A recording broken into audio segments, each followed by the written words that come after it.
संसद के बजट सत्र का 4 फरवरी का दिन पूरी तरह हंगामे की भेंट चढ़ गया। लोकसभा की कार्यवाही जैसे ही शुरू हुई, विपक्षी सदस्य अपनी सीटों से उठकर सीधे वेल में आ गए और जोरदार नारेबाजी शुरू कर दी। शोर शराबे के बीच स्पीकर ओम बिरला ने बार बार सदन को चलाने की कोशिश की और विपक्ष से अपील भी की कि अपनी सीटों पर लौटे, लेकिन हंगामा थमता नजर नहीं आया। हालात इतने बिगड़ गए कि स्पीकर को पहले कार्यवाही 12 बजे तक और बाद में 2 बजे तक के लिए स्थगित करने का फैसला करना पड़ा। इसी बीच राज्यसभा में भी माहौल कुछ अलग नहीं रहा। शून्यकाल के दौरान विपक्षी सांसदों ने नियम 267 के तहत स्थगन प्रस्ताव का नोटिस दिया। लेफ्ट सांसद जॉन ब्रिटास ने सभापति से अपील की कि बिजनेस सस्पेंड कर इस मुद्दे पर चर्चा कराई जाए।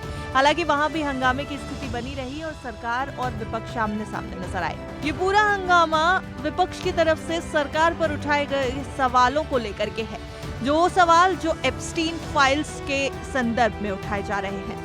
हालांकि लोकसभा में इस पूरे हंगामे के बावजूद केंद्रीय मंत्री पीयूष गोयल ने भारत अमेरिका ट्रेड डील पर सरकार का पक्ष रखा है। उन्होंने कहा कि फरवरी 2025 में प्रधानमंत्री नरेंद्र मोदी के अमेरिका दौरे के बाद दोनों देशों के बीच गहन बातचीत हुई है। पीएम मोदी और तत्कालीन अमेरिकी राष्ट्रपति डोनाल्ड ट्रंप के बीच कई स्तरों पर चर्चा के बाद भारत अपने संवेदनशील सेक्टर्स की सुरक्षा करने में सफल रहा। पीयूष गोयल ने बताया कि अमेरिका ने भारत पर लगाए गए टैरिफ को 50% से घटाकर 18% कर दिया है, जो कि दूसरे देशों की तुलना में काफी कम है।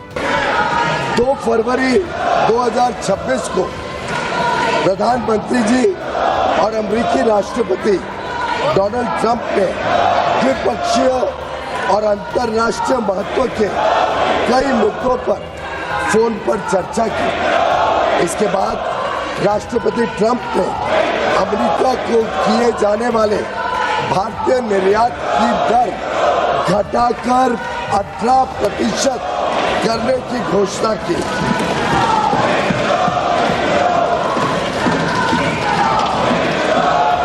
मैं इस बात पर जोर देना चाहता हूं कि यह अमेरिका द्वारा कई प्रतिस्पर्धी देशों पर लगाए गए टैरिफ से कम है, जिससे अमेरिकी बाजार में भारत की निर्यात प्रतिस्पर्धात्मकता में वृद्धि होगी।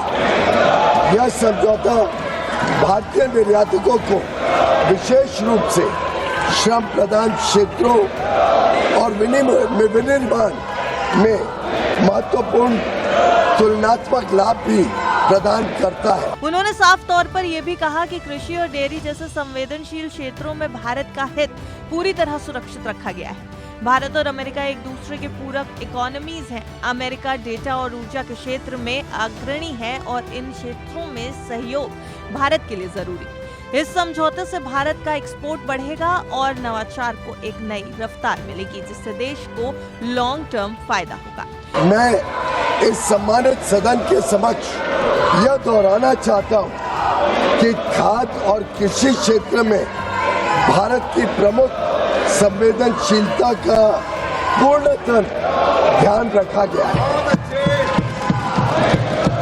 साथ ही यह साझेदारी लघु और मध्यम उद्यमी, MSMEs, उद्यमियों, कुशल श्रमिकों और उद्योग के लिए नए अवसर खोलेगी। उन्नत प्रौद्योगिकियों तक पहुंच का सुगम बनाएगी और भारत के make in India for the world, design in India for the world और innovate in India for the world के दृष्टिकोण को साकार करने में सहायक होगी। तो पीयूष गोयल के बयान के दौरान भी विपक्ष का हंगामा जरूर जारी रहा, जिस पर स्पीकर ओम बिरला काफी नाराज भी नजर आए। उन्होंने विपक्ष को कड़ी हिदायत देते हुए कहा है कि विरोध का भी एक तरीका होता है। उन्होंने कहा कि मंत्री बोल रहे हों और सदस्य वेल में आकर खड़े हो जाएं, ये संसदीय मर्यादाओं के खिलाफ है। स्पीकर का कहना है कि विरोध शब्दों और तर्कों से होना चाहिए, न कि सदन की कार्यवाही बाधित करके। ये चेतावनी भी दी गई कि देश सब देख रहा है और सभागृह का अपमान किसी भी कीमत पर स्वीकार नहीं किया जाएगा। हालांकि इसके बाद स्पीकर ने लोकसभा की कार्यवाही को दोपहर 2 बजे तक स्थगित भी करा, लेकिन सवाल यही कि क्या बजट सत्र में कामकाज सुचारू रूप से चल पाएगा या हंगामे की राजनीति ऐसे ही जारी रहेगी।